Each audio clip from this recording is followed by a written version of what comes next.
Bueno, por a solicitud del presidente de la Academia Nacional de Medicina, en primer lugar quiero agradecer al doctor Max Hernández, distinguido amigo nuestro y distinguido académico de la Academia Nacional de Medicina, psiquiatra, un líder estudiantil, líder profesional, con gran experiencia y compromiso social, ha tenido cargos muy importantes, representativos y de ejecución a nivel gubernamental, y una capacidad analítica muy especialmente destacada.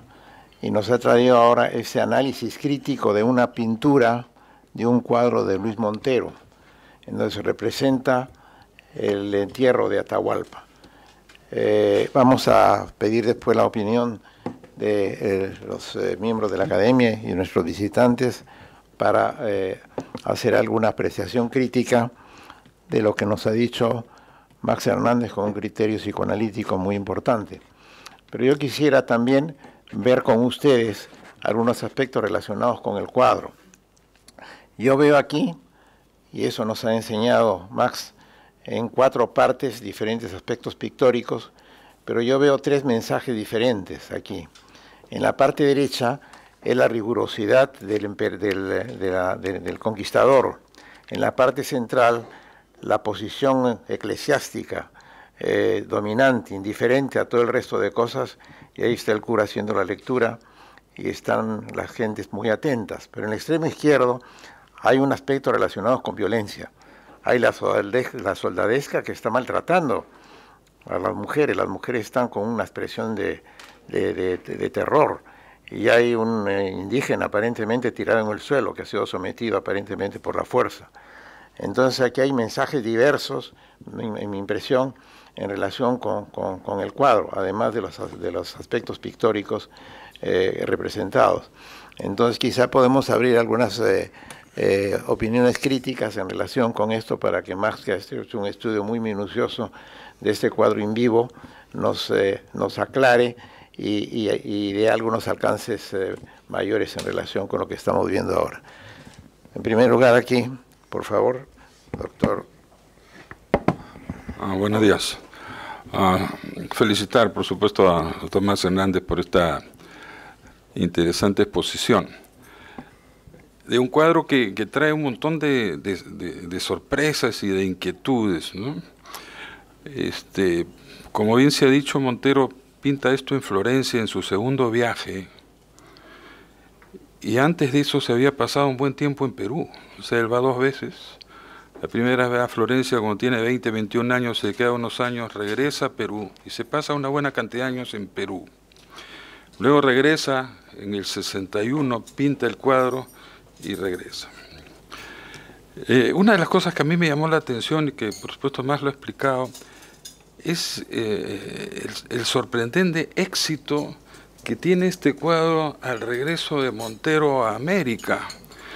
Y uno puede decir de repente que entre el éxito en Uruguay, en Argentina, que son un poco más lejanos de la nacionalidad más andina de Perú y de Bolivia, pueda despertar tanto entusiasmo, pero más lejano parece el entusiasmo que puede haber en Brasil, con una cultura totalmente diferente a la de Argentina y la de Uruguay. Esa es una de mis primeras inquietudes, y le agradecería a Max de repente si tiene algún comentario que hacer. Lo segundo que a mí me gustó este cuadro es que la luz que Montero le pone en el lado izquierdo no va sobre el cadáver de Atahualpa. La luz ilumina a las mujeres. La luz ilumina a la soldadera empujando a las mujeres. Y cuando Max hace el comentario que las mujeres son efectivamente toscanas, porque así se figura, ahí hay una sorpresa, ¿no? En esta ambivalencia entre lo europeo y lo nativo, ¿no? Porque Montero se pasa 20 años en el Perú antes de ir de nuevo no tanto como 20, pero una buena cantidad de años en Perú, para que pudiera haber visto las imágenes de mujeres peruanas. O sea, ¿por qué pinta a Atahualpa y se busca a tinajeros o a otra persona como mestizo y no puede recordar en mujeres peruanas para dibujarlas de esa manera. Mujeres que, de acuerdo a lo que decía Prescott, son mujeres que irrumpen en la habitación pidiendo al parecer dos cosas, ¿no? Primero, un gran respeto hacia Atahualpa muerto, y el segundo, porque quiere ser enterradas con él.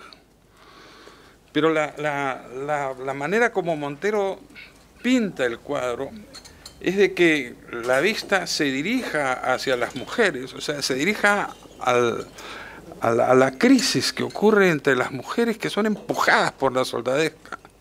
Y hacia eso mira a Pizarro. Pizarro no mira, como se ha dicho, a Atahualpa, sino Pizarro mira lo que puede suceder en un entierro, ¿no? Uno está mirando, está al costado de la persona fallecida, pero de repente hay un bullicio y la mirada se dirige al bullicio y no al personaje que está muerto. Y Montero lo que hace es que uno dirija la mirada a Atahualpa de nuevo, porque la primera mirada va a la soldadesca, porque él pinta a un sacerdote o a un cura atrás de blanco para contrastarlo con la cabeza y el tronco de Atahualpa. También como para decir, mira, el problema no solamente es la bulla de las mujeres con los soldados, sino hay que dirigir la mirada a realmente lo trascendente, que es la muerte de Atahualpa. Y él asimismo habla del evento ya de la muerte cuando pone ese candelabro abajo, ese candelabro caído con una vela caída y que simboliza la mortalidad, ¿no? O sea, la pérdida de la vida. El otro contraste que ya Max señaló fue el contraste entre lo europeo y lo nativo, ¿no es cierto? La hornacina acompañada de columnas que son europeas, ¿no es cierto? Ahí hay un contraste, y entonces no sé si Montero lo que quiso fue realmente señalar el contraste de una arquitectura europea y peruana, porque pone las dos cosas. ¿Sí? Él podía haber pintado una columna incaica vertical, con lados más lisos que esos lados de esas columnas que son europeas. Así que ahí hay un contraste evidentemente entre lo europeo y lo peruano, que suscita algunas interpretaciones adicionales, si no está un poco, tomando las palabras de Max, irrumpiendo un trauma entre lo europeo y lo nativo. Esos serían algunos de los comentarios que agradecería que Max... Bueno, antes de darle la palabra a Max nuevamente, vamos a recibir algunas opiniones de personas que se encuentran aquí. Por favor, al tomar la palabra, su nombre, para porque se está grabando, entonces vale la pena que esto tengamos grabado con los nombres de las personas que van a intervenir. Por favor.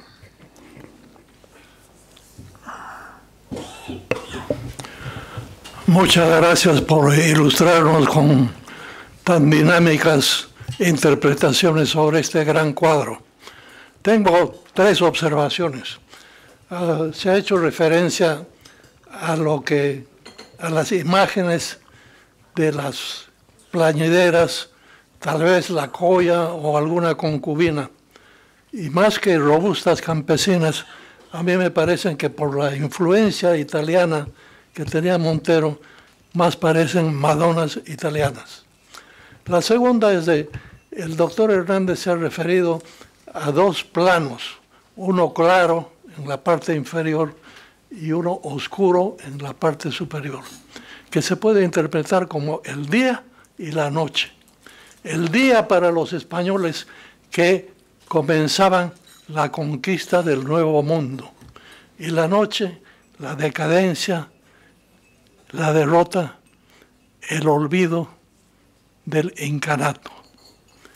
Y la tercera observación que tengo es la imagen de Pizarro. Pizarro allí es un hombre alto, robusto, con una actitud altiva, tal vez hasta algo desafiante. ¿Y por qué? Porque Montero interpreta la imagen de Pizarro como un hombre poderoso. Ya había conseguido el cuarto del rescate Ya anteriormente incluso había sido alcalde en Panamá y se había adueñado de algunas riquezas. De acuerdo a los historiadores, creo que Guillermo Prescott Pizarro era un hombre pequeño y más bien algo esmirriado. Pero claro, la interpretación es de que ahora es el conquistador, es el hombre que ha acabado con un imperio y va a fundar un nuevo mundo.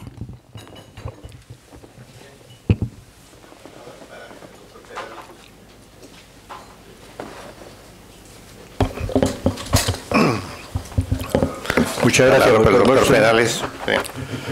En primer lugar, mis felicitaciones a Max Hernández, que siempre transmite sus mensajes en varios niveles de conciencia.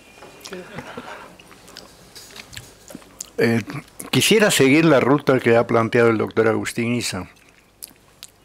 Y es que si nosotros vemos el cuadro de manera global, podríamos apreciar que da la impresión de que este grupo de mujeres quiere irrumpir en un momento de una ceremonia que se está haciendo frente al cadáver de Atahualpa, porque el religioso que está detrás de él tiene un libro en las manos que está leyendo, y que la soldadería o toda la parte militar está impidiendo que esta protesta, por los gestos que se ven, interrumpan esta ceremonia.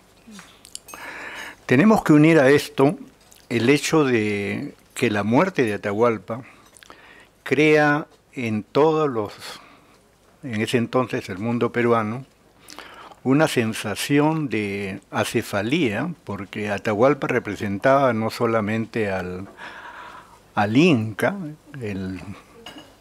el patrón de toda la población, sino también a la figura religiosa vinculada a la divinidad.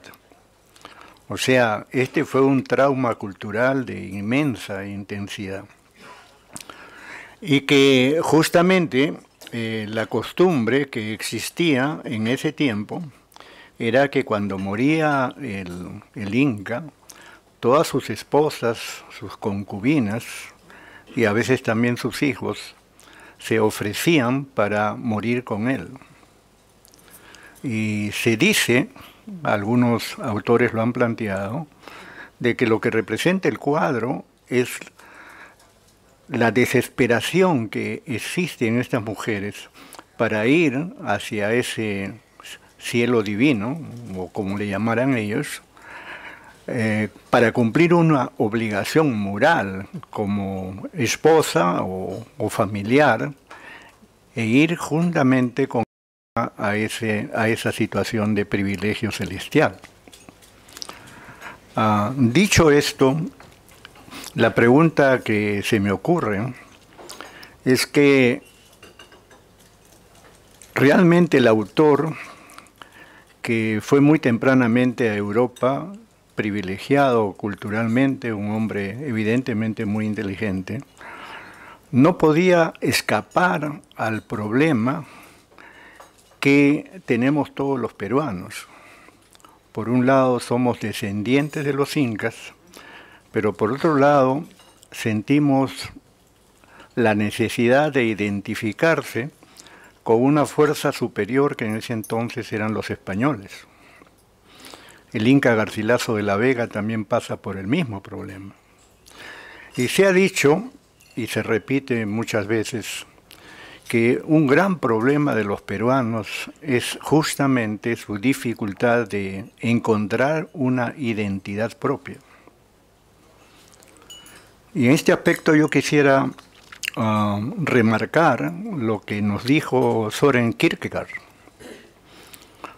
cuando hablaba de la desesperación. Y él señalaba que la desesperación es un fenómeno humano que puede plantearse en 3 niveles. El primero es la desesperación de no tener un yo propio, una identidad propia.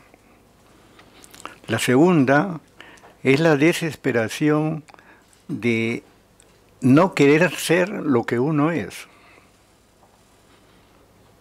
Y la tercera es la desesperación de querer ser lo que uno debe ser.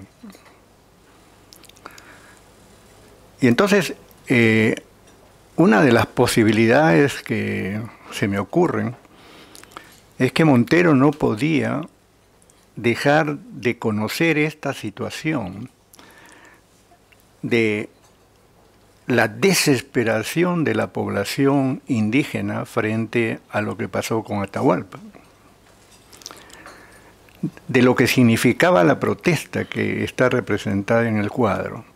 Pero la pregunta es, si sabía eso, ¿por qué pinta a las mujeres, a las esposas de Atahualpa, con una identidad que no es la que les corresponde? ¿Por qué estas mujeres representan a patrones europeos y no indígenas? Me parece que ese es un ángulo de análisis que quisiera que el doctor Hernández pudiera seguir trabajando sobre él, ¿no? Y aprovecho para plantear una pregunta que me ha hecho mi nieta, que me ha pedido que por favor la postule. Si el doctor Hernández pudiera hacer un comentario mayor sobre ese niño y los colores que están representados dentro de esta masa. Gracias. Muchas gracias, doctor Perales. Vamos a seguir con la participación, la contribución que vemos. Nosotros estamos interesados en hacer una interpretación de esta obra pictórica importante. Por favor. Doctor Ticona. Sí, doctor Hernández, igual extraordinaria su presentación y el análisis de la obra, del momento histórico de la persona, en este caso Luis Montero, y a él quería igualmente llegar.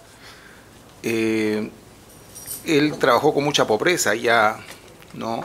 Sin embargo, tenemos entendido de que su obra de todas maneras fue trascendente, tuvo unos grandes profesores en Florencia y fue tentado a vender su obra, ¿no? Y no solo en Florencia, sino también en Brasil, en Montevideo. ¿Qué hubo detrás de él? Un agradecimiento a la nación, un querer traer un mensaje a la nación con su obra, un sentimiento de patriota, o de que, bueno, estimular a que conversemos más ahora de él que si no hubiera llegado esta obra aquí. Muchas gracias, doctor Ticona. Doctor Río Montenegro.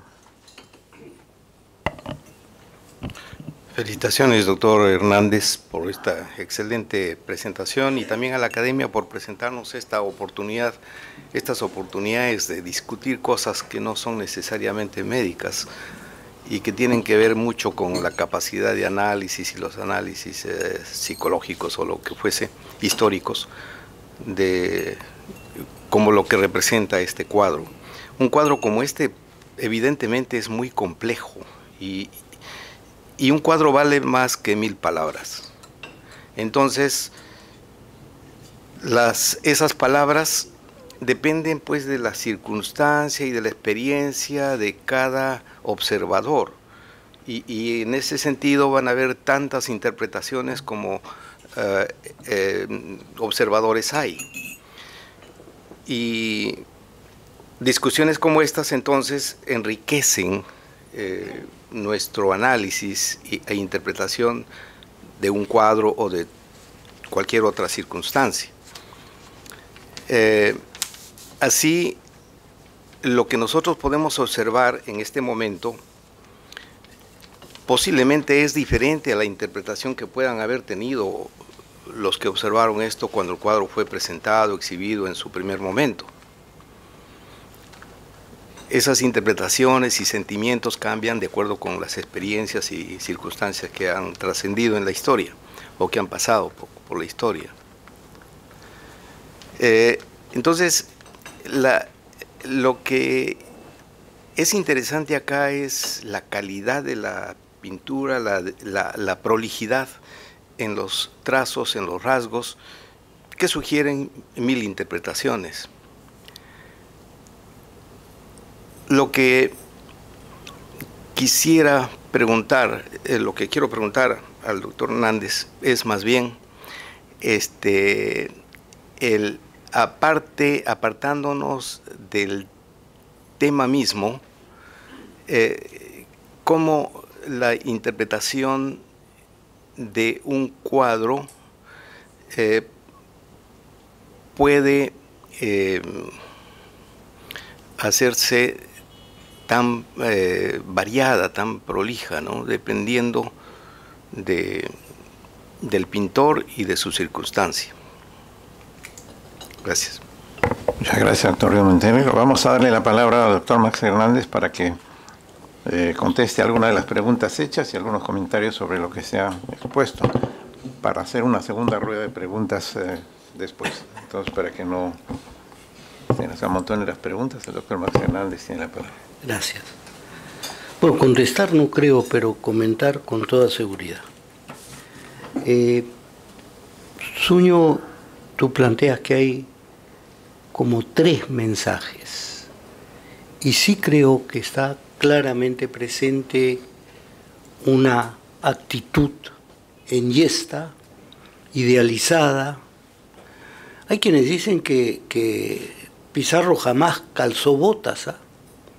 Calzó alpargatas, algún historiador sostiene eso, y acá tiene unas botas bastante costosas. Pero eso es lo que hace el pintor, que está planteando una visión. Es cierto la indiferencia de estos dominicos, que tienen en su haber a Valverde por un lado y a Bartolomé de las Casas por otro, ¿no? Ambos dominicos. Digo, Las Casas nunca vino al Perú, pero fue un acérrimo defensor de los indígenas. Y al otro lado, pues ciertamente la violencia, incluso gente de rodillas, gente en el suelo, gente empujada. Agustín plantea las sorpresas y inquietudes que plantea el cuadro, y por qué tuvo el éxito que tuvo en Brasil, Argentina y Uruguay.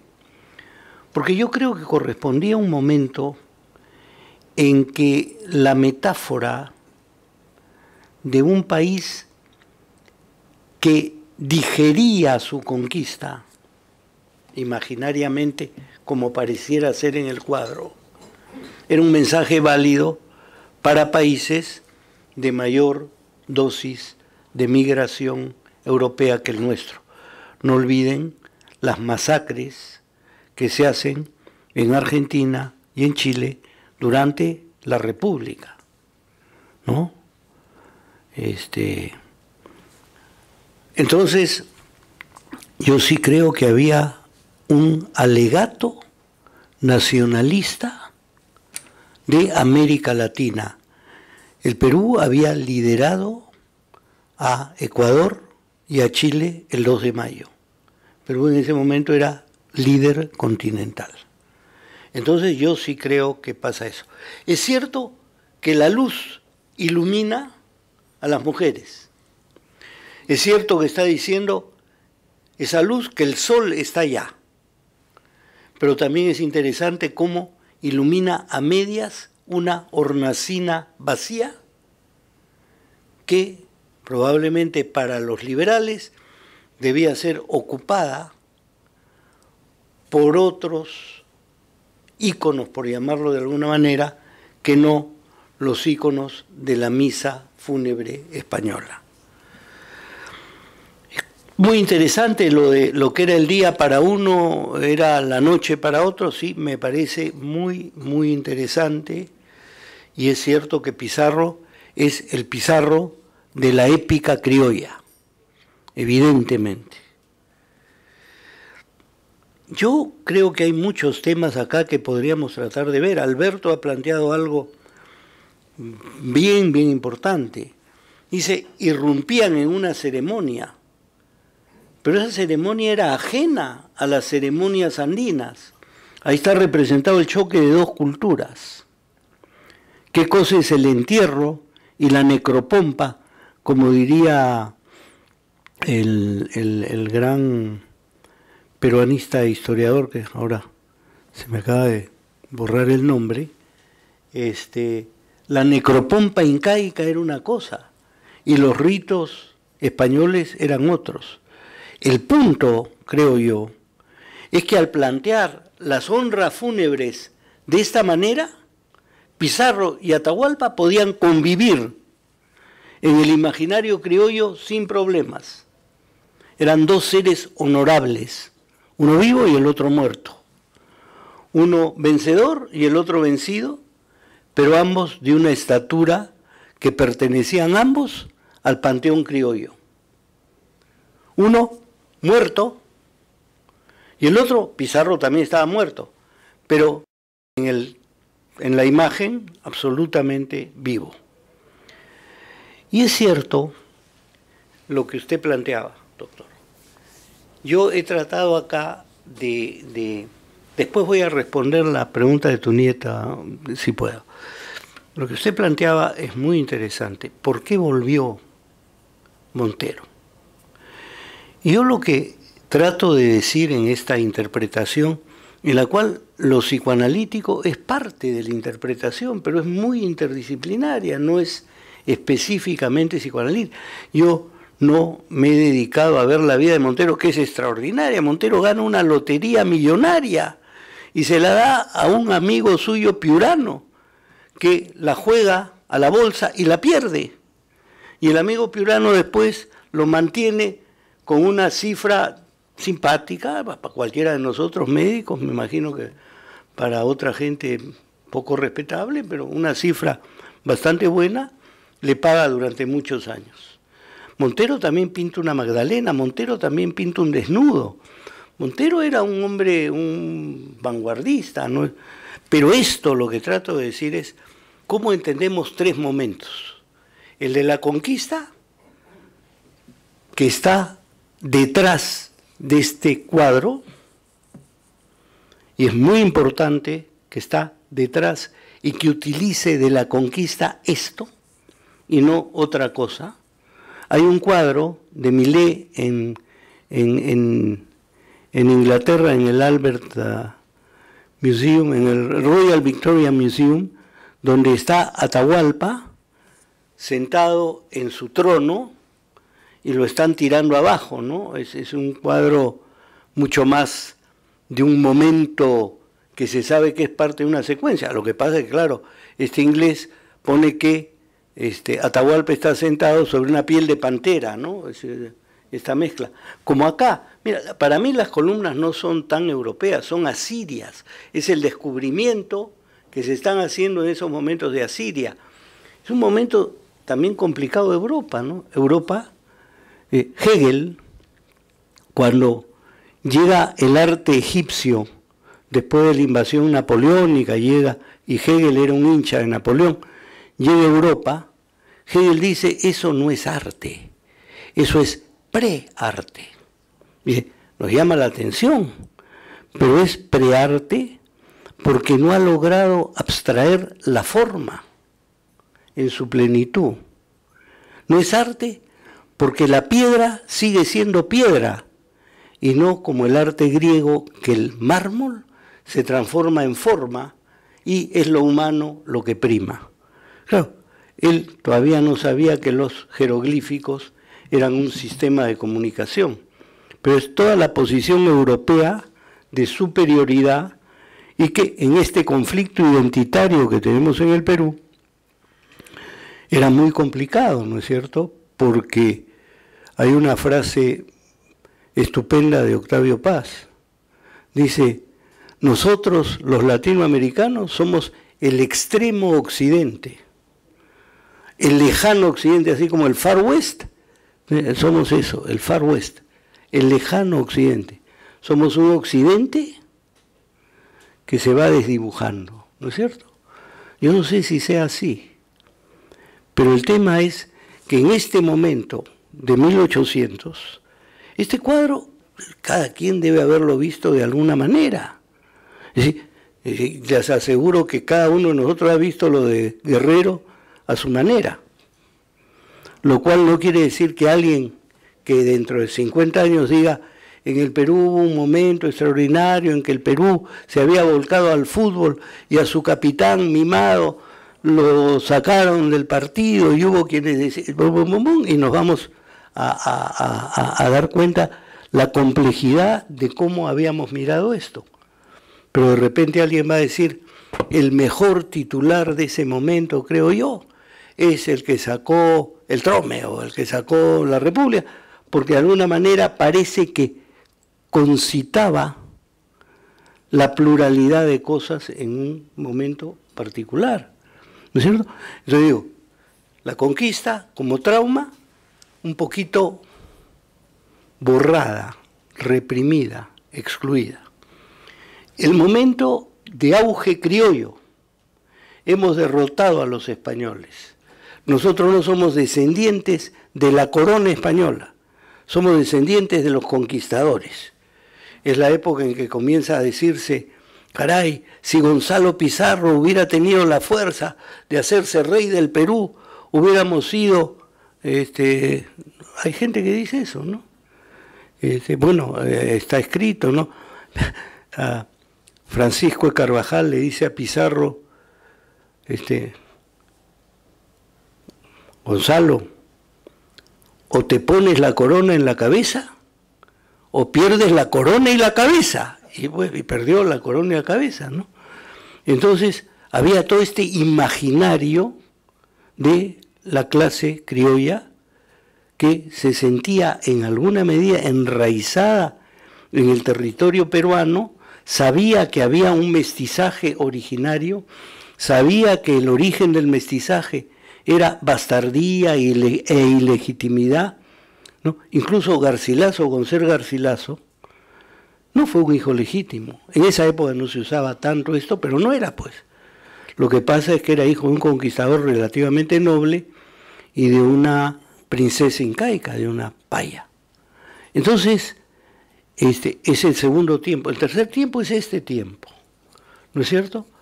Que nos dice a nosotros acá este cuadro, ¿no es cierto? Y yo estoy recogiendo cosas que son muy interesantes. Yo le decía al doctor Soto que yo he tratado de hacer un resumen de un texto que tengo guardado, garabateado de 50 páginas, para tratar de entender un poco más todo este tema, ¿no es cierto?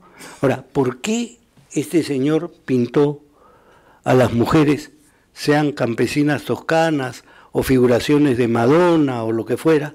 Porque quien vive en Florencia no puede dejar de ver todas las Madonnas y el rapto de las Sabinas y todo lo demás, ¿no es cierto? Mamá estuvo en la academia de Florencia. Porque para una erótica del mestizaje criolla tenía que hacer que las indígenas fueran un poquito más blancas que indígenas. Entonces no solamente no tenía a mano sino modelos toscanas, sino también tiene una significación. Entonces, si la tesis de Sommer es válida, que la clase criolla dice, yo no tengo derecho a esta tierra, porque esta tierra es de los descendientes de los incas. Ah, sí, pero sí tengo un derecho erótico y conyugal sobre esta tierra por el mestizaje, pero tiene que ser un mestizaje sin mucha traza indígena, ¿no es cierto? Entonces, aparecen estos malabares, ¿no es cierto? Y yo lo digo sin criticar a nadie. Yo a estas alturas de mi vida no critico a nadie, ¿eh? La verdad, no, me enfrento a los fascistas, eso sí, de cuando en cuando aquí hay bastante más de lo que uno cree, pero aparte de eso, de una tolerancia infinita. La madre. Y el otro punto para tu nieta, Alberto, es muy interesante, porque el niñito sí tiene rasgos cobrizos, o cuando menos pigmentos cobrizos, y está al borde por donde está entrando el sol y a donde se dirige la mirada del futuro. Las mujeres están mirando al muerto. Es la mirada al pasado que se pierde, como dice usted. Pizarro, como lo ve Montero, está mirando al futuro. Entonces Montero está diciendo, nosotros descendemos de esto. les voy a contar una anécdota que es bien importante, ¿no? Cuando Alberto Fujimori dio el golpe de Estado, yo no estuve acá en el Perú, estaba afuera, pero había estado unos días antes en una comida en casa de algunas personas que estaban entusiasmadas con Fujimori, pese a que habían estado entusiasmadas con Vargas Llosa. Y varias de estas personas, cuyos apellidos no eran tanto de procedencia española, cuanto más bien de otras partes, digamos, ¿no? De la Europa nórdica y qué sé yo, le dijeron al embajador español, lo acorralaron, por así decirlo, dijeron, y este señor nos va a sacar de las taras de la herencia española. Y el español, el embajador, que era muy simpático, le dijo, ¿y de qué españoles habláis? Bueno, Pizarro, Álvaro. ¿Y dónde están sus huesos? Bueno, acá. No voy a decir la palabra que dijo porque hay damas presentes, pero ¿no? Entonces son vuestros, no nuestros. Así que los digieren o van a mutilar parte de su historia, ¿no es cierto? Entonces yo creo que ahí hay todo eso, que de repente era un proyecto que no accedió plenamente a una integración mayor, pero era también 1870, 1860. Y luego las cosas han continuado y ahora estamos tratando de ver qué nos dice el cuadro. Yo he sido siempre un defensor del cuadro, lo vi de chico y a mí me pareció un gran cuadro cuando leí que Teodoro Núñez Ureta, a quien yo le tenía particular simpatía, dijo que esto era una guachafería, que esto, que el otro.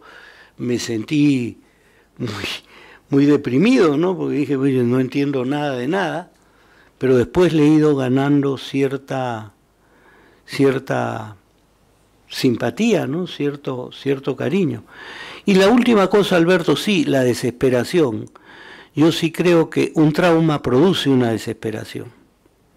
Semprún,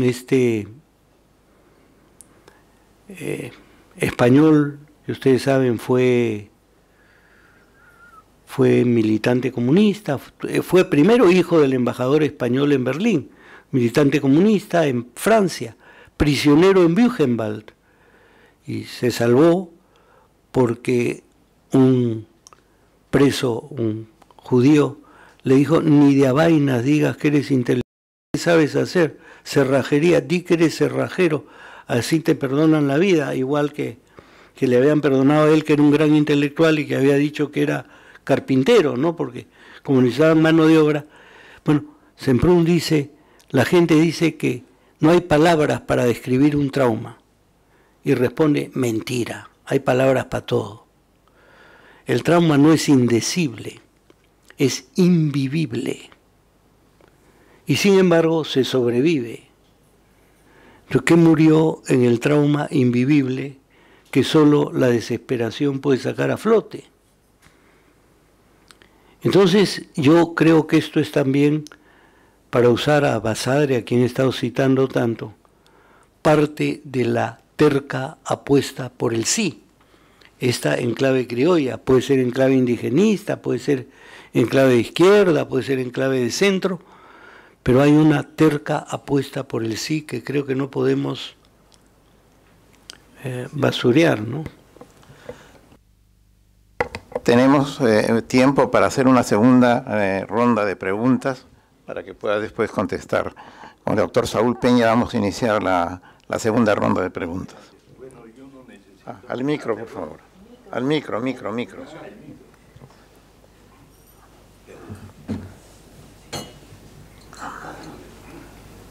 Ya. Muchas gracias. Bueno, yo no necesito ni felicitarte, Max, porque sé todo lo que usted ha contribuido y sigue contribuyendo en tus presentaciones, en las que no dejas de lado al psicoanálisis, pero también estás muy enamorado de la cultura. De tal manera que esta integración a mí me permite ver a través de tu presentación que yo lo veo como que el cuadro representa, digamos, el inconsciente de la persona que lo ha pintado. Y lo que hay que explorar para aproximarse a cuáles son los elementos significativos de esa comunicación a través de las asociaciones que vendría a ser todo lo que representa el cuadro, es un conflicto que Francisco Mero Quesada Cantuarias lo describe excelentemente bien en su libro sobre la filosofía de la razón, que lo estoy leyendo, tiene como 700 páginas, yo me he leído 300 y realmente me ha nutrido, me sigue nutriendo excelentemente porque está muy vinculado con lo que tú has presentado, en el sentido que él realmente describe el problema de lo latinoamericano frente a la conquista europea y presenta todo este conflicto que Alberto lo ha definido como desesperación, que es algo que realmente mueve y a través de su afectividad descubre el conflicto. Entonces, para mí, sin excluir en absoluto otros elementos que están transmitidos en esta multiplicidad de símbolos, de expresiones, de sentimientos, para mí el conflicto fundamental que presenta es un conflicto entre vida y muerte. Entre muerte de lo latino, de lo, perdón, está bueno el lapsus, de lo incaico, de lo preincaico, etcétera, frente a la vida que se enfrenta también ante una situación en que influye y presenta que pueden desaparecer uno y otro. Para mí no desaparece ni uno ni otro, porque cada uno de ellos tiene una identidad y se nutren mutuamente con diferencia de influencias personales a inclinar que la conquista eliminó esto o que lo latinoamericano también consideró que lo europeo era improcedente, etcétera. No, para mí están las dos y muy vivamente. De tal manera que todas las asociaciones que se han transmitido a través de nuestros distinguidos colegas intervienen en la comprensión del cuadro. Pero para mí, no sé, siento que el conflicto que él está presentando es un conflicto personal, nutrido de toda su cultura, pero en las cuales está influido por todos los derivativos del tánatos, del instinto de muerte, y los derivativos del instinto de vida por el eros. Entonces, por ahí se va toda la situación, porque ese es un cuadro de él, y de su vida, y de su experiencia, y de sus vivencias. O sea, me ha encantado escucharte una vez más, y creo que lo estoy diciendo no solamente excluyendo lo cultural, ni mucho menos, pero también inclinando, porque este es un cuadro que representa el inconsciente del autor. Muchas gracias, doctor Saúl. Si hubiera alguna otra pregunta o comentario, por favor levante la mano quien quiere hacerlo, sino para nuevamente darle la palabra para algunas apreciaciones y comentarios finales al doctor Max Hernández. Si no hay ninguna otra pregunta, Max, por favor. Sí, es absolutamente cierto que esta es una creación personal. Yo traté de informarme lo más que pude de la vida de Montero y traté también de ver si habían bocetos previos de este cuadro. Hay un escritor español, Antonio Muñoz Molina, que ha escrito un brevísimo texto sobre Rubens y plantea cómo Rubens, el Pedro Pablo Rubens, era un, como él dice, un soldado militante de la Contrarreforma católica. Y dice cómo todos sus cuadros están absolutamente al servicio de las monarquías católicas, donde todos los héroes triunfantes esbozan sonrisas y todos los muertos están mostrando muecas no solo de dolor, sino de miedo. Y dice, ¿y qué podríamos decir de eso? Sí, claro, hay un conflicto ahí muy fuerte entre vida y muerte. Pero dice, hago estas reflexiones porque he visto los bocetos de Rubens para sus cuadros. Y en los bocetos hay una inmediatez, un trazo que sí proviene de lo íntimo de sí. Todo lo otro lo ha hecho matizándolo con necesidades de su época. Él pintaba lo que le pedían los príncipes. Y ciertamente ahí se jugaba la tensión vida-muerte. Entonces, sí, es cierto lo que dice Saúl, de que esta pluralidad cultural se tuvo que trabajar en el crisol personal de Montero, en su inconsciente personal. Entonces, el tema es que él distribuye la vida y la muerte, porque si bien él plantea que estas mujeres que se aproximan irrumpiendo el rito católico que dice a la hora de la muerte está solo, ¿no? Eso es parte de la Iglesia Católica de Occidente, ¿no? Tú mueres solo frente a la visión incaica, primaria. No, tú mueres acompañado, ¿no? Acompañado por tus sirvientes, por tus hijos, por quienes fueran. Había un enfrentamiento cultural, pero ¿quién portaba la vida y quién portaba la muerte? Estos señores están bajo el imperio de la muerte y estos están bajo el imperio del sol naciente. Entonces sí creo, Saúl, y tomo muy en serio esto de que hay que darle una raigambre más, es decir, no cualquiera hubiera pintado esto lo ha pintado Montero, ¿no es cierto? Y este Montero, digo, sí planteaba algunas cosas enormemente importantes. Él probablemente veía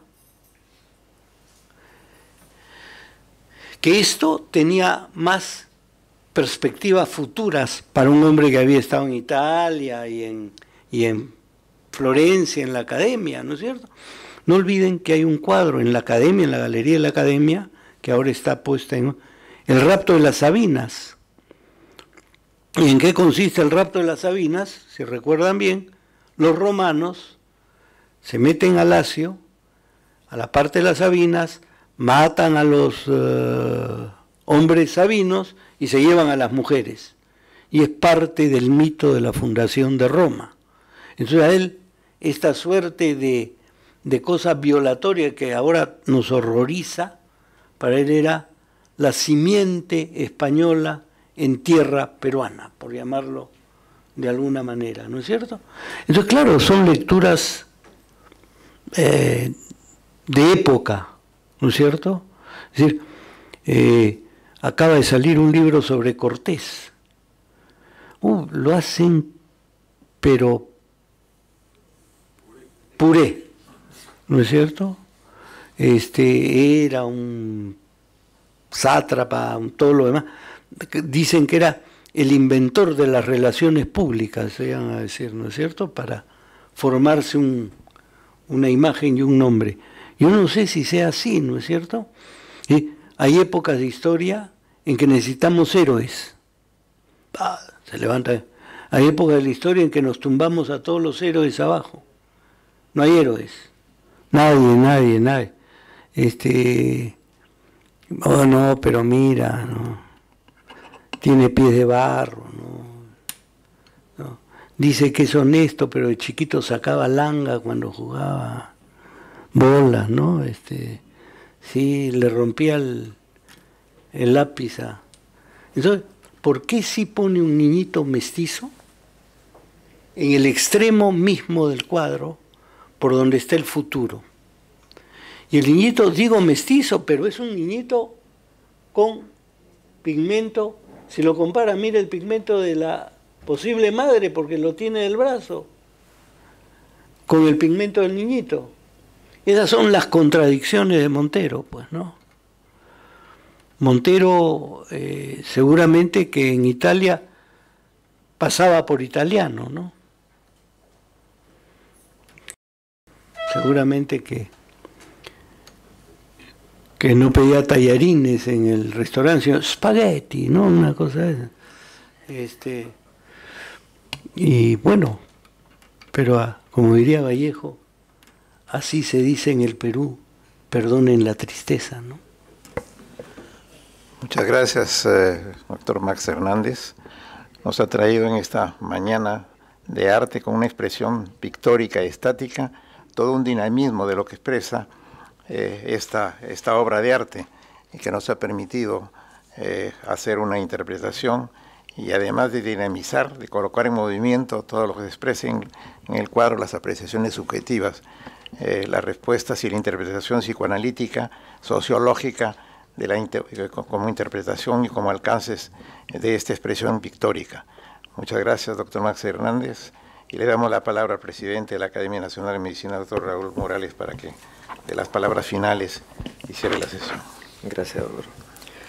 Nuestro agradecimiento y felicitaciones al doctor Max Hernández Camarero por esta presentación y análisis cuidadoso, lúcido, riquísimo, de una obra pictórica fundamental para el país. Obra que suscita muchas preguntas, permite muchas interpretaciones que es necesario ventilarlas. Lo expresado hoy en esta tertulia tiene una gran importancia. Quizás están ahí las raíces de muchas de las actitudes y problemas de nuestro país.